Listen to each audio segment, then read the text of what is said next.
About 20 years ago, I remember going out on a story, and there was a new reporter there. And I remember walking up to her and welcoming her to San Diego, trying to make her feel welcome.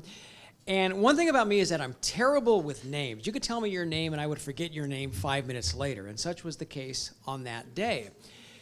So after meeting her, I don't know, there's a group of us reporters sitting there, and I turned to the reporter standing next to me and I said, "What is her name again?"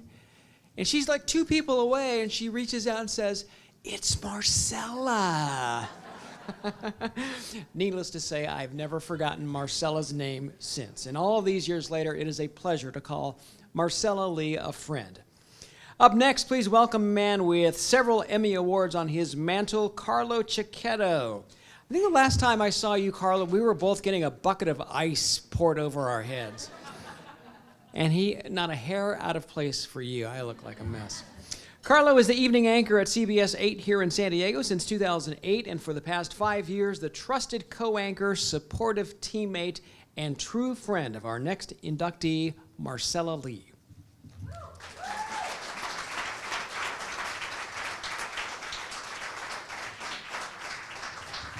So Artie was the intern, right? And then, well, I was in high school when Artie was on the air at KCOP, Whittier High School in LA, and I saw him. And it's not that I'm here to one-up anyone, but Catherine, I have 8 bullet points. Where are you, Catherine? Just kidding. Hi, everybody. I'm Carlo, and I do have the privilege of sitting down next to Marcella Lee every Monday through Friday several times, more times, a growing number of times every month. And she is the best partner to have on air. But I will say, you guys think you know Marcella, right? She's positive, all smiles, happy, all that. But let me tell you, when the camera goes off, she's just sour and mean. You wouldn't believe it. I'm kidding, of course, because as we all know, one of the many great things about Marcella is that positive, engaging demeanor that she has and brings on air is just a true expression of who she is as a person. That's why it's so natural and comes across so well, and that's why she connects with people. She's warm, empathetic, caring, and brings those traits to the work she does and the stories she tells every day. Marcella came to us from Detroit in 2004 with her husband, Tony. That had been a dream of hers to work in her hometown. She went to the University of Michigan. She moved around a little for the jobs like we all do, came from Denver to Detroit, but when the coast comes calling, you answer that call. And they came out here, and we've been fortunate enough to have her ever since. Behind the scenes, Marcella is the sum of 2 incredibly powerful forces: extreme competence and extreme chaos. I say this, if you know, you know. She describes herself as a tornado, but it is a good tornado, if there is such a thing. I'm just telling you. She's mastered just about every concept there is in the business and technology. She is dedicated to learning everything and being a master, but she has, upon occasion, been known to lose track of time. Might be at work a little bit too long. There are times she actually gets lost in her work, writing or editing, because she's so into it. She just wants them to be the best they can possibly be. And for those of you who don't know, besides being an incredible anchor and reporter, Marcella is also a multimedia journalist. She is one of the best editors you'll ever see. And she has a passion for doing, especially when she has a long-term project, to get in there and do it herself and make it just right. It is pretty impressive to see in action. And I think she is now at the point where she is giving tips to some of the photogs. Actually, it's not that I think, I know she's giving tips to some of the photogs on editing tricks because she's such a master. And that's just like a small part of the job that she does every day. She's driven to excellence. She's more competitive than you could possibly imagine. People on the pickleball court might be starting to know that now. But those are traits that made her success inevitable, even in an industry where it's not always about being the best at the job. She's elevated through her dedication and her work and her excellence and deserves all the accolades she can get. Now, this is her professionally. I just want to say she goes every bit as hard personally. She is an extreme mom, an extreme friend, an extreme person who is caring, loving, and takes care of people. She's the master of the balloon arch. She is the master of the cricket. If you need t-shirts with prints on them, just tell her, you'll have them the next morning. She'll be up all night doing it for you because she's dedicated to everything she does. And one thing I've come to learn over the years is that that drive is a drive to get everything possible out of life, except sleep. But she really is someone who embraces everything and throws herself into it with such passion. And she does it with this job every day. No one understands that drive better than Barb Richards. She's managing editor at CBS 8, who has worked closely with Marcella on multiple projects over the years and has received multiple long emails at 2 a.m. about a project. She says Marcella will fret and fuss over every detail right until a story goes to air, but that it's all worth it. Barb said she's a storyteller, she's a perfectionist, she has endless energy, and most of all, she is a true journalist. She's a great friend, and she is so deserving of this honor. Marcella is driven to tell good stories, to be accurate, to give care to those in need of it. She wants to give voice to the voiceless in our community and help lift people who are in need. It really matters to her. She wears it. That compassion, that excellence, her reporting, excuse me, I want to get back. I apologize. I don't have a prompter. Her reporting, according to my boss, Dana, exemplifies integrity, excellence, compassion, qualities that have defined her distinguished career. I know that her fostering hope stories about young people in foster care still in need of permanent homes and families, those are a real source of pride for her. More than 700 kids featured in those stories found new homes. She did most of those with photog Anne-Marie over there, and they really made real change in people's lives and just were a beautiful thing. She has said that it's the most rewarding part of her job was learning that one of those children had been matched with a forever family. She's covered it all since she arrived from Detroit, from wildfires to we sent her to Aurora after the theater shooting because of her familiarity with Denver, to sitting on my friend's doorsteps, very pregnant with twins, on a Halloween doing a live shot, to the wildfires, to walking with Governor Gavin Newsom talking about our homeless situation. She has done it all, and she does it all so, so well. She's done this all while raising two just incredible kids. They are spectacular, and they are a reflection of who she is, and her relationship with them is beautiful. She is the most supportive mom, the most involved mom, the most engaged mom I have ever seen, and doing this as a working mom. Again, she doesn't sleep. She still makes times for others, no matter what kind of time crunch that she is under. She is there for her family, her friends, coworker, and community. She is a gift to all of us. Our platform, Broadcast News, is a powerful tool for informing people and connecting with them. And Marcella Lee is one of the very best at doing those things as an incredible anchor, reporter, and journalist. And I couldn't imagine anyone being more worthy of being inducted into the Silver Circle. From all of us at CBS 8, Marcella, congratulations.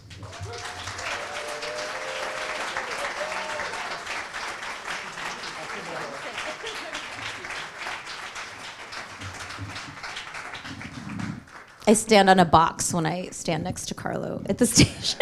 So I just had to move the microphone down like a foot. Carlo, thank you so much. Just a warning. Yesterday on Halloween, I posted about rucking with a vest, mahjong, and pickleball.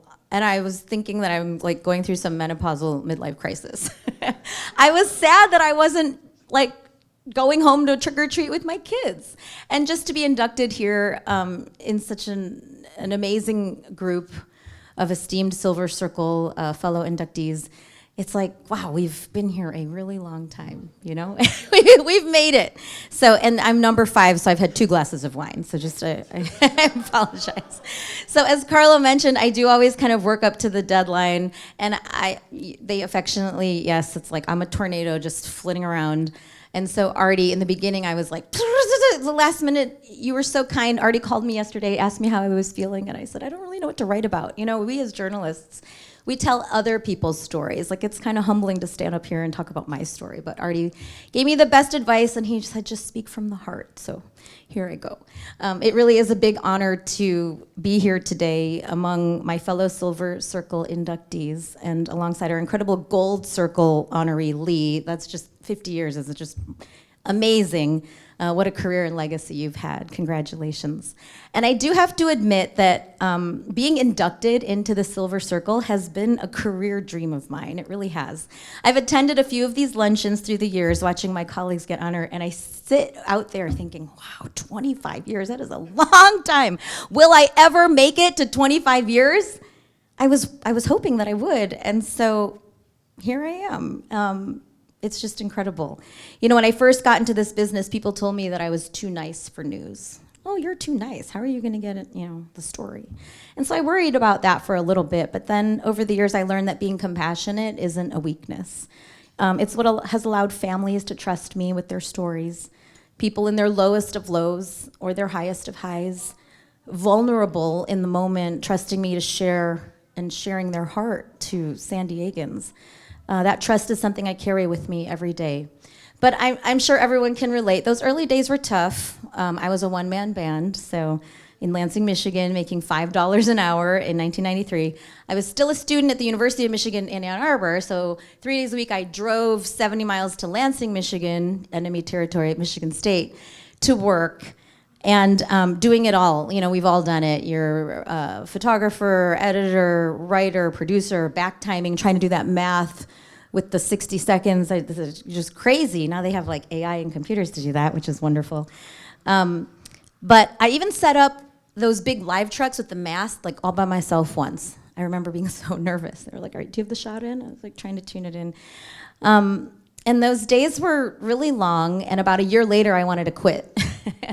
I was working like 12 to 14-hour days, live shot reporter in the morning, then coming back to the station and producing 5 stories a week for an anchor. And I would work 4 a.m. to 4, 5, 6 p.m. And I called my mom. I still remember being on my bed, and I'm like, Mom, I can't do this. This is so exhausting. And she said, just give it 5 years. You've been in it 1 year. Give it 5 years. And if you still, because she knew I loved the storytelling, I was just exhausted. I guess that's a theme in my life. I don't really sleep much. So my mom encouraged me to stick with it, and now somehow here I am, 32 years in the business, nearly 22 of them, which is incredible, here at CBS 8, wondering like where the time went. I mean, where did it go? I first moved to San Diego, as Carlo mentioned, in 2004 from Detroit, and I know that was the same year that Monica came to 7, and also just after Catherine did. And just on a personal note to the two of you, I've just loved seeing the two of you rise and become such a big voice in our community, and I feel like the three of us have kind of risen all at the same time. You know, it's been really neat to watch you guys thrive and tell impactful stories as well. But anyway, back to 2004, I was so nervous moving here. I left my parents, my good friends, my hometown in Detroit. I'd made it to a top 10 market. Why would I leave? Well, as Carlo mentioned, San Diego came calling, and look at the weather. I mean, we just were out, it's like stuck on the bar on the beach. They're like, get back in here, the program's starting. So we packed up our 2 dogs and we moved out here. But the first day I walked into Channel 8, I was like, what am I doing here? Why am I here? And then I met Moana. Moana Pictures, right here. A lot of people know her.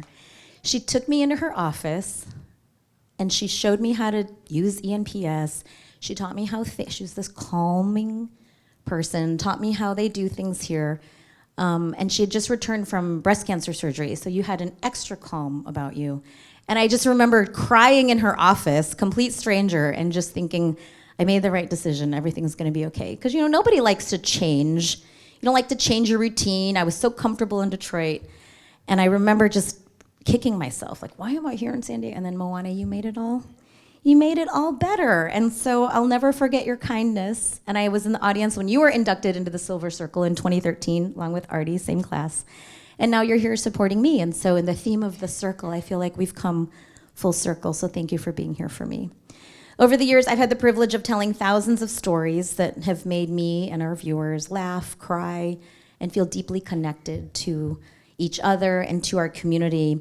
And as Carlo mentioned, one of the most meaningful franchises was the Adopt 8 series that we did for many years, I think 15 or so years, helping more than 700 kids find their forever families. And I'll never forget being away from work, no makeup, hair in a ponytail at a cheer competition. My daughter used to do cheer. And this woman came running up to me. She's like, Marcella, you're Marcella Lee.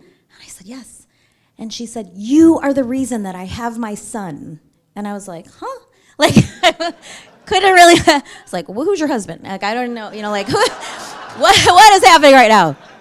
And she said, my husband and I, they had 2 girls biologically, but they wanted a boy.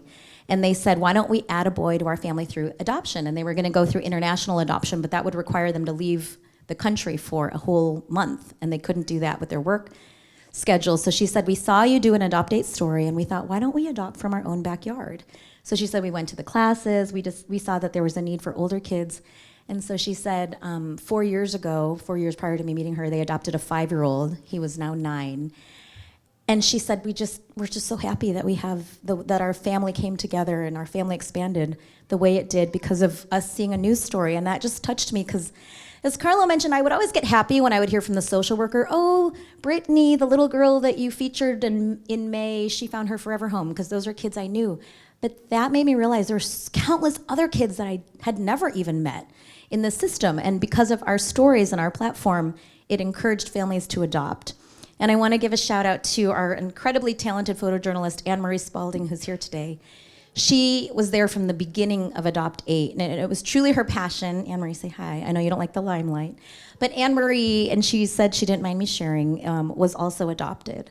And so this was really her passion project, and it was such a gift to be able to team up with you and work and show these kids on the playground and having fun and blowing bubbles and outside of the foster care system and the shelters that they were in and being bounced around different homes and just sharing their light so that we could have success stories and have them find their forever family. So thank you for being here with me. I appreciate that.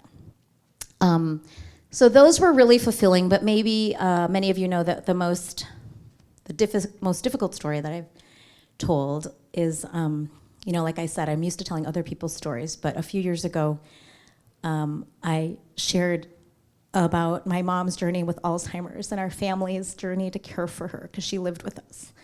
And it was really pretty publicly terrifying to go down that path, but with the support of Carlo, since his father had also suffered with Alzheimer's, lived with Alzheimer's, he encouraged me to reach out for support.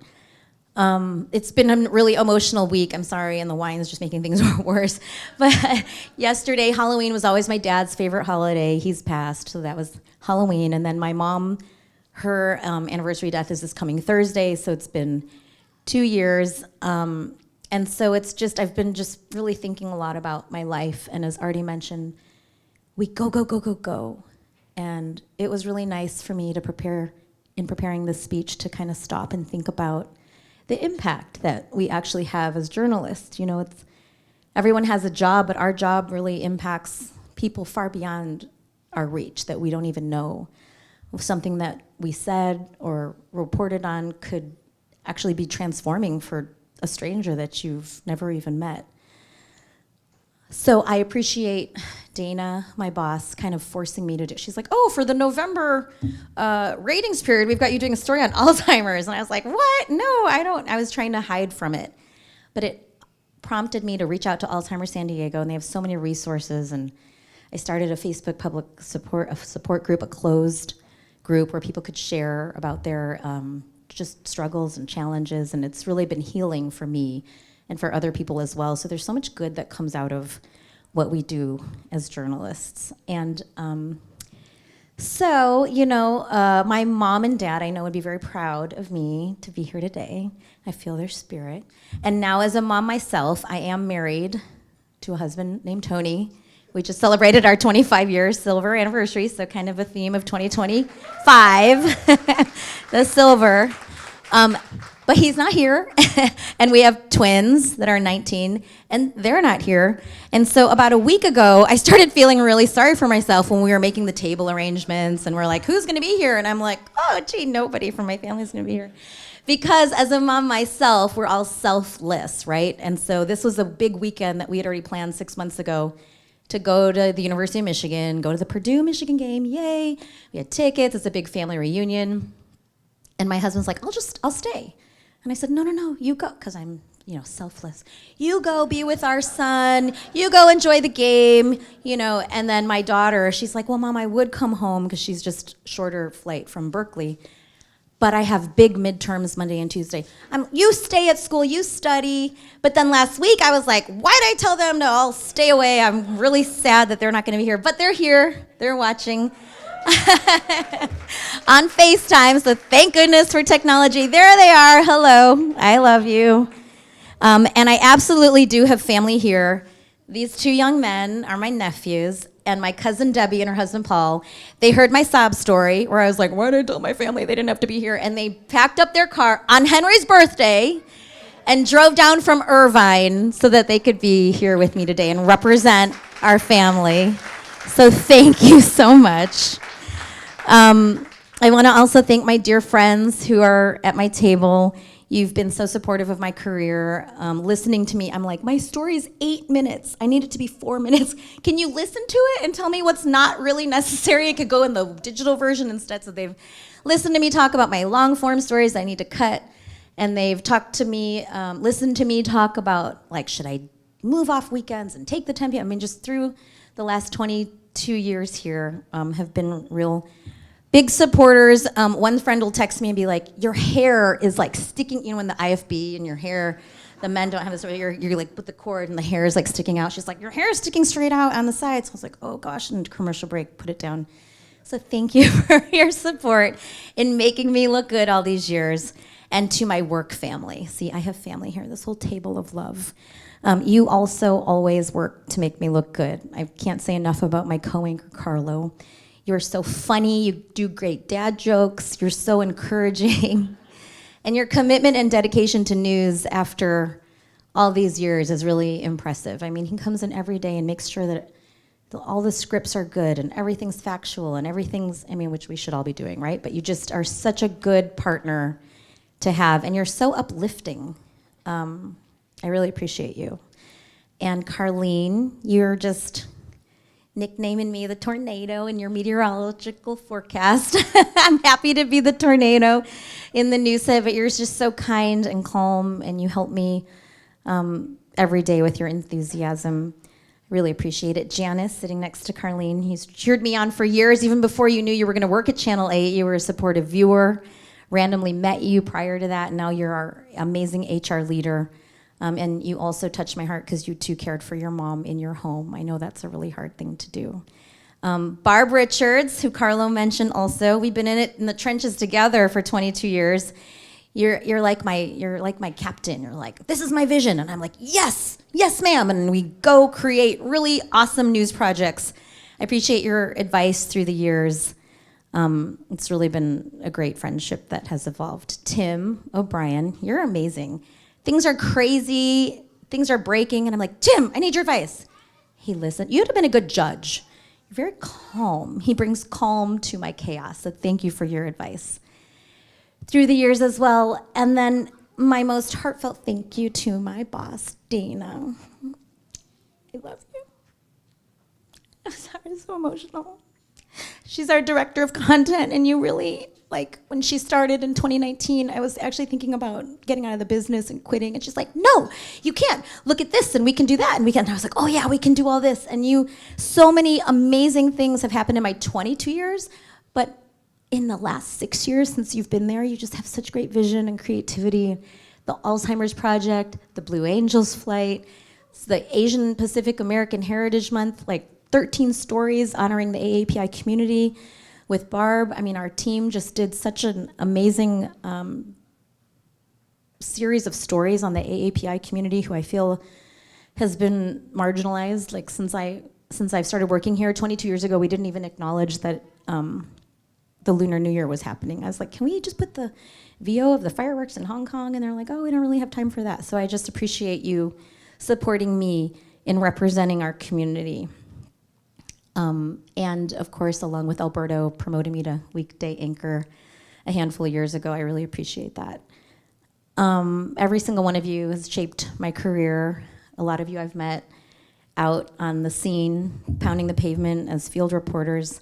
And I look around the room and I realize I'm not alone, of course. I have so much support in this room, and I just want to thank you all and my family that's watching virtually for being here along the way. And these awards, the Emmy Awards, the Silver Circle, being inducted, I love that analogy of stepping through the circle, Kent, because it is true, and we step through holding hands with so many people. These awards, they don't belong to us. They belong to everyone who is part of our team, the reporters, producers, directors, photojournalists, editors, assignment editors, managers, our digital team, the salespeople who keep us paid. I mean, everyone who works at our station, they're behind the scenes making it happen and allowing us to tell the stories that matter here in San Diego. So now as I look to the future, I think about how much our industry has changed, and fewer people, we all have these conversations, gather around the TV at night to watch the 6 and 11 o'clock news.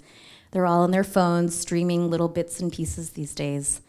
We're competing with a flood of distractions and so much information and content coming to this phone, which statistics say 94% of the day you're holding vertically. Thank you for recording this horizontally.